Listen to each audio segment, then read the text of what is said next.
March 23, 2021. San Antonio, Texas. Inside a quiet NCAA tournament bubble, with almost no fans in the stands and the world still adjusting to life during COVID, something unforgettable was about to happen.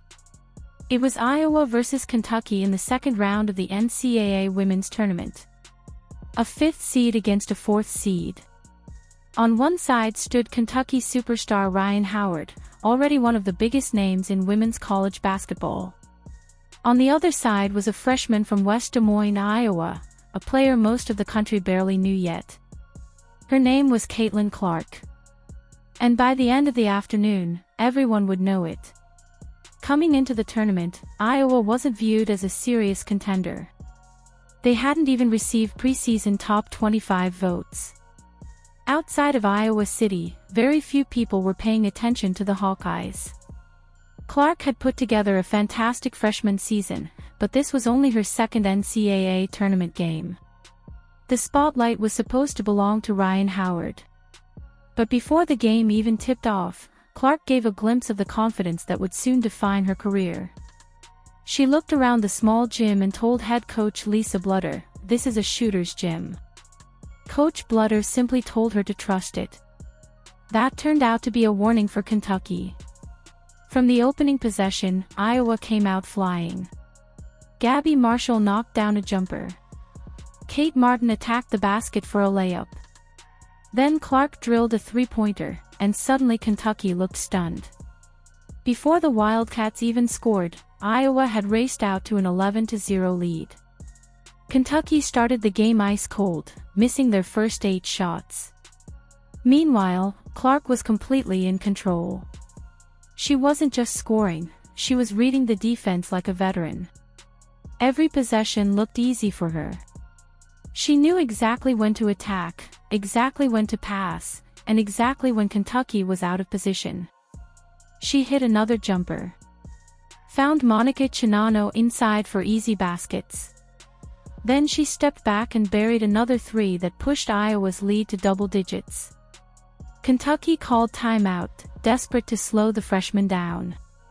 It didn't help. Clark kept attacking every weakness in the Wildcats' defense. If defenders went under screens, she punished them with deep threes. If they closed too hard, she drove right past them. If help defense came, she found open teammates instantly. And the scary part? She looked completely calm doing it. By the end of the first quarter, Iowa led 23-11. Clark already had 14 points, and Rhyne Howard, the star everyone came to see, was being smothered by Iowa's defense. You could already feel it. Something special was happening. Then came the second quarter, the stretch that officially turned Caitlin Clark from a promising freshman into a national phenomenon. She opened the quarter with a layup. A few possessions later, she fired a perfect pass to Chinano for another easy bucket. Then Clark stepped back from way beyond the arc and buried a 3 from nearly 26 feet away. The Iowa bench exploded. Kentucky tried everything. They switched defenders. They pressured her full court. They threw a box-and-1 defense at her. Nothing worked. Clark was simply operating at another level. She hit another deep 3. Then another. Every shot felt bigger than the last. Every possession felt like she was completely controlling the game. At one point, Kentucky defenders looked frozen, unsure whether to guard the drive or the shot. Clark made them pay either way. With just a few minutes left in the half, she knocked down her 5th three-pointer of the game, pushing Iowa's lead past 20 points. The announcers were running out of ways to describe what they were watching. And then came the stat that made the performance feel almost unreal. At halftime, Iowa led Kentucky 49-22. Caitlin Clark alone had 24 points.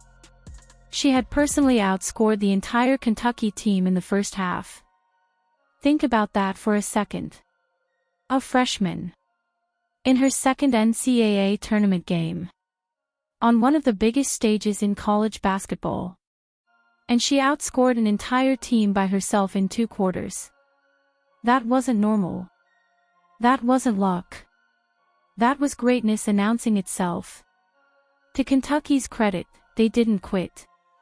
Rhyne Howard came alive in the third quarter, reminding everyone why she was one of the best players in the country. She started attacking the rim, creating offense, and finding teammates. Kentucky played with more energy and finally started forcing Iowa into mistakes. For a brief moment, the Wildcats cut the lead down and gave themselves a little hope.